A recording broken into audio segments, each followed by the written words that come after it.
John, dear John,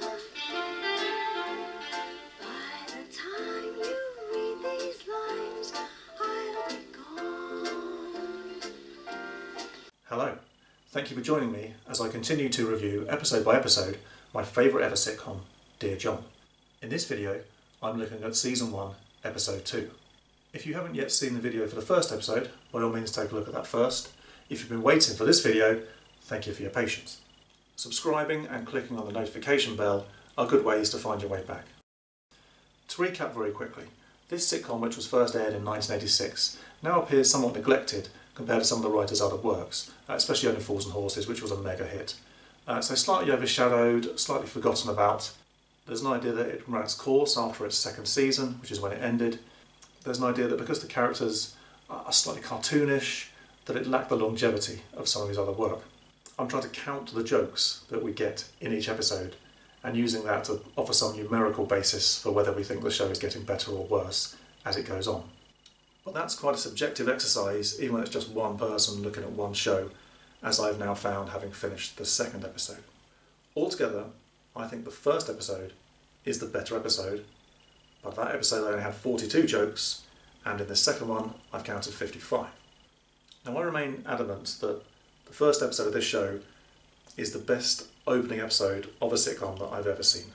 But nevertheless, there's this disparity between how I instinctively think the two stack up with each other compared to what the numbers are telling me. I also mentioned in my review of the first episode that an opening episode does also have to establish its setting and its characters, so there is perhaps less time for it to be racking up gags.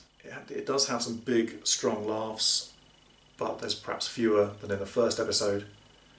And one thing I picked up in the analysis of the first episode is how well the actors did to hold off while they waited for the audience laughter to peter out. Now, they only have the same 28 minutes to fill per episode, and it stands to reason that if you've got a lot of big, really strong jokes that the audience takes a long time laughing over, you will have less time to fit in more laughs. And I only count them as one, even if they're a massive laugh that goes on for ages. So that might be one explanation for why you could have fewer laughs and yet a better episode. There are some jokes that get small titters that I don't include at all. I don't even show the footage of them. There's some jokes that kind of come in clusters and then I just count them as one cluster. So there's quite a lot of variation in how you get to your final count. I mentioned this idea that some of the characters are sort of rather one-dimensional, slightly cartoonish, and this may have hampered the longevity of the show. But on the flip side, it does give the writer some fairly easy laughs. A topic can be introduced, and it can be the character's rather strange reaction to it that gives us the joke. But you can't really hold that against the writer. If you're clever enough to invent characters that are inherently comic, then sure, you're going to use them to get you some laughs. That is what a sitcom character is there for. So overall, in this second episode, I think there were more laughs that were sort of not connected. They were kind of throwaway gags that he's chucking in that aren't really set up particularly. They're not really enmeshed in the other topics of the episode. And I would say this is how he has managed to get a higher gag count in the second episode, while overall it's slightly less satisfying a watch than the first episode.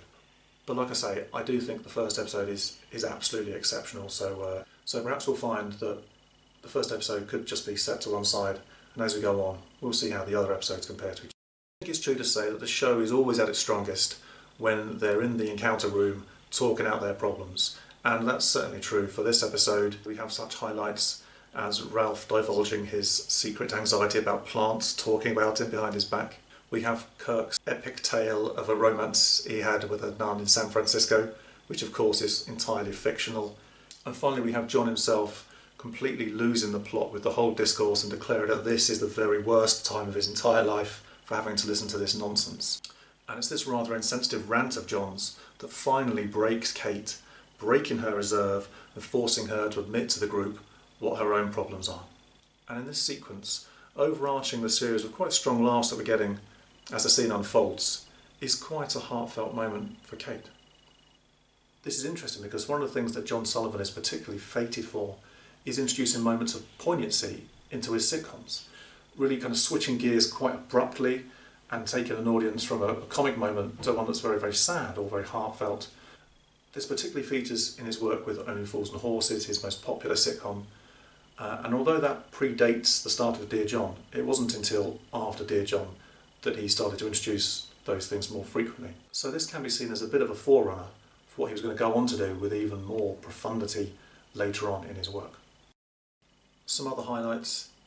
There's a great joke, it's kind of a throwaway line, but there's a great joke about a rubber that I swear I did not get the joke when I first watched this because I was rather young when it first aired. But looking back at it now, I very much appreciate that as a very, very clever joke. And there's a sequence where Ralph is discussing his problems with umbrellas and buses, and I just love everything about this. I don't think John Sullivan ever wrote for the stage. I guess if you're successfully writing for TV, perhaps you don't really need to write for the stage, you've already got your platform. As someone who tries to write for the stage myself, I do admire his work. I do think he would have been amazing at writing plays for the stage, comedies, because you can see in the umbrella sequence, he doesn't need any whistles or bells, he doesn't need anything going on in the background. He's just got his three characters, they're funny characters, they're saying funny things to each other, and bam, bam, bam, he's whacked around the side of the head with a whole bunch of jokes. And yeah, it's a great piece of work. I think the moment where Kirk declares, "I love blackbirds," I don't think that would get into a sitcom that was written today in 2022. Slightly different time, back in 1986. But it's the beautifully succinct response from John shutting him down that is the funny thing. In this episode we meet Mrs. Lemensky, I think for the first time. She is a neighbour of John's. I think she's also the landlady of the apartments that he lives in. He uses this character quite sparingly, which I think is wise, but he uses her to good effect. We see that she's involved in the moment at the start of the episode where John's making a phone call. He's built himself up into a rage and he's going to let his ex-wife have it, and he launches into it only to find he's actually talking to the receptionist or someone on a switchboard. And by the time he actually gets to talk to his wife, all the wind is out of his sails, and that is a very recurring theme for this rather hapless character. And Mrs. Lemensky is there to observe him bashing his head against the wall in frustration, which he was also seen doing in the very first episode. And then Sullivan bookends the episode very nicely with another moment, with another phone call with Mrs. Lemensky. I won't spoil it by talking about it here, but you'll see it when it occurs. And I think that's a nice, clever way of wrapping up the episode. Another example, I think, of Sullivan being a real craftsman about the way he puts together an episode of a sitcom. Another great moment is when Kirk says, "Do you know what the other guys in the Marines used to call me?" And Kate says, "Dickhead." That's probably about as rude as it gets in a John Sullivan sitcom and in other sitcoms that would have been aired in this slot on the BBC. It's fairly tame, but then he used profanity sparingly, so it's good to have it come in there for a bit of emphasis on that particular line. But Belinda Lang's delivery is right on the nose, and I think this is what provokes the squeal you hear from the audience. Someone in the audience actually kind of screams, but I think you can tell it's a squeal of humorous delight rather than someone that's so shocked they're about to get up and walk out. I haven't got time for going out and enjoying myself. I'll be busy this evening watching Dallas and cutting my throat. Hello, Mrs. Lemensky. You're lonely. Since our divorce, I have reverted to my maiden name of Fitch. Unfortunately, however, you misspelt my name on the cheque. It was only by one letter, but embarrassing enough to stop me from presenting it to my bank. I suppose you thought it was hilariously funny having Interflora deliver a Venus flytrap for my birthday. I have become thoroughly sick and tired of your juvenile sense of humour, therefore I have instructed my solicitors to apply for an increase in maintenance payment. I hope you're talking to yourself again. I know. The worm has finally turned. Oh, I'd love to see her face when I tell her they found my body. You will not get another penny out of me. Do you understand that? You unscrupulous, money-grabbing, gold-digging cow. What? I'm sorry. Extension 179, please. Oh, God. Crazy person. Wendy, it's John. John Lacey. We were divorced recently. Yeah, Mike isn't living there. He's just been elected chairman of the Residents Association. The last time I called round, Mike was sitting in my chair with Toby curled up asleep on his lap. Now, if you remember, darling, Toby used to bite strangers. Yes, that's right, he bit me. While we're on the subject, I really think you ought to stop him from doing that. Well, I don't know. Have a word with his headmaster. I barely have enough left for the little luxuries of life, like bread. Well, if you must know, it's a place for divorced and separated people. Tonight, I'm going out to find a woman who's interested only in my body. Oh, yes. You have a date with a medical student? And there are the Wednesday night people who meet on Wednesday nights, and we are the Friday night people because... Oh, that's a toughie, Louise. Sorry I'm a bit late. I've had a bit of trouble with me sprockets. Well, you're here now, dear. And they walk in here expecting to find a load of sexually frustrated women.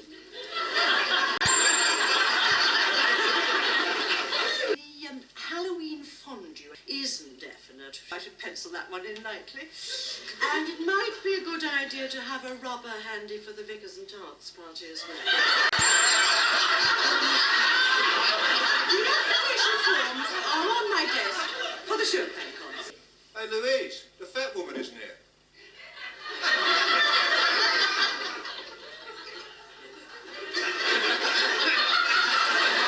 All right, I'm sorry, so the fat woman is here. Yes.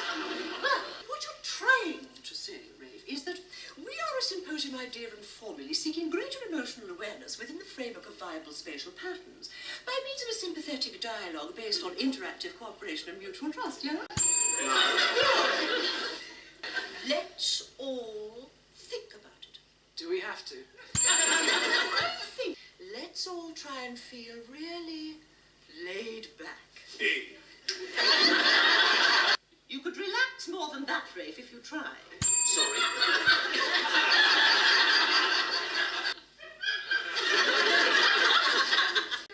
And now that we're all nice and relaxed, let's take as our theme suicidal tendencies. What I'm saying is that sometimes I think about her and it makes me depressed. Oh, yeah? Well, sometimes I think about your wife and it makes me depressed. I never even met her. Do you know what they call pretty girls in Poland? Tourists. Do you know what the other guys used to call me when I was in the Marines? Dickhead. They're called... You see, when I was a child, I read a book. Oh, Kirk's hoping to do that one day, aren't you, Kirk? Don't you ever talk to plants, Kate? Well, I've said a few words to that cabbage over there. I just sometimes wonder if they're talking about me. Yes. I didn't understand. They took me to see the doctor. Well, it's better than taking you to see the Triffids.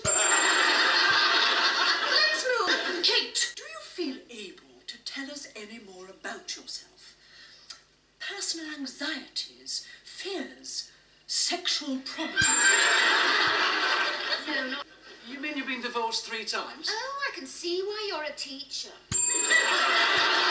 Probably just been through a sticky patch, Kate. It's just a... When I get depressed, I eat a Mars bar. Well, there's a possible solution for you here. One day I ate 11 Mars. The only thing you can do is to form a strong and loving relationship, or have your jaws wired together. You, see this? Oh, I never noticed that before. It's a dinky little thing, isn't it? I wanted to have this cross as something to remember it by. The last words to me were, I want you to have this cross as something to remember me by. The problem was, she was a nun. We danced our last dance together. It seemed that final bossa nova would last forever. It's a bit like this story. Dear God! The cafeteria's still open! John, when was the lowest moment of your life? Right now, Louise.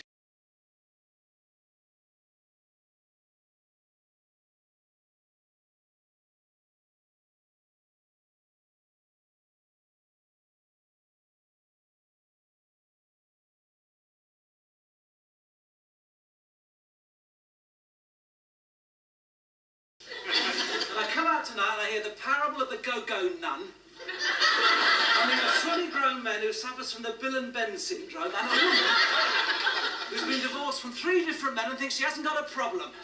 Bastard! Hey, that's a rotten thing to say, Guy. Oh, suddenly you're standing up for Kate. No, I meant the go-go nun bit. I know I've got a problem. I have to face that problem every bloody day, but I choose not to broadcast it. Would you go around telling the whole world you've had 3 marriages break up because you're frigid? I'm sorry, Kate. I didn't mean to. Hey, you called out a problem. This What is like have a you 1 hour done? with me. Dad, you see what you've done? I said I'm sorry. Did you never go and see a marriage guidance counselor? Yes, my second husband ran off with her.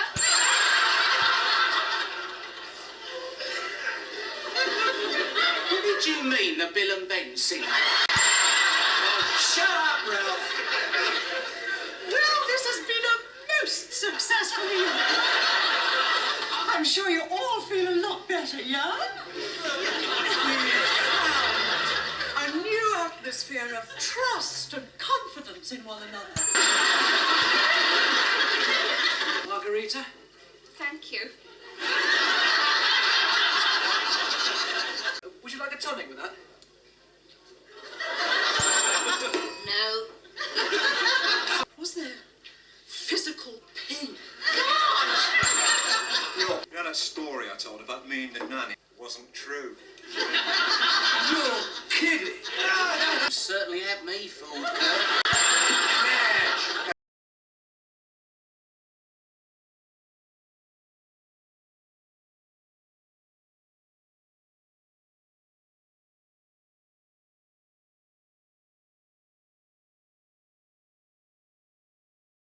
You, Ralph, well, if you were to tell a chick you lost an umbrella on a bus, that would make your past more interesting. I did lose an umbrella on a bus. In fact, I lost 2. It was a fold-away telescope type umbrella on a 137 from Clapham North to the Crystal Palace terminus. And the other was a conventional steel-tipped type on a green line to Biggin Hill. Well, let's clear that up. Now, Ralph. Oh, I'm catching on. I tell her I got 'em back. Tell her about all the forms I had to fill in. She's yours. Is he for real? Who knows? Well, her name's, Margarita. Is she black? Oh, I love black birds. Well, I buy you a crow for Christmas, don't you? Please, phone her. Margarita, hi, it's John. Would you be awfully offended if I took a rain check on our date for tonight? Thank you, darling. Why you phone me like this? You mad person. You are nutcase. I knew you'd understand, darling. All right, sweetheart. Well, I'll see you in the week, eh? He says it's a rather sophisticated, upmarket kind of place. What final? It's a Miss Wet T-shirt contest.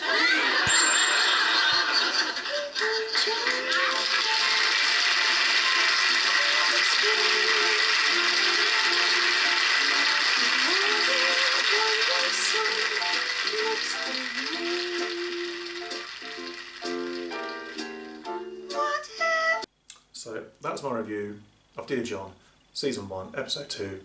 I hope you enjoyed it. Thank you.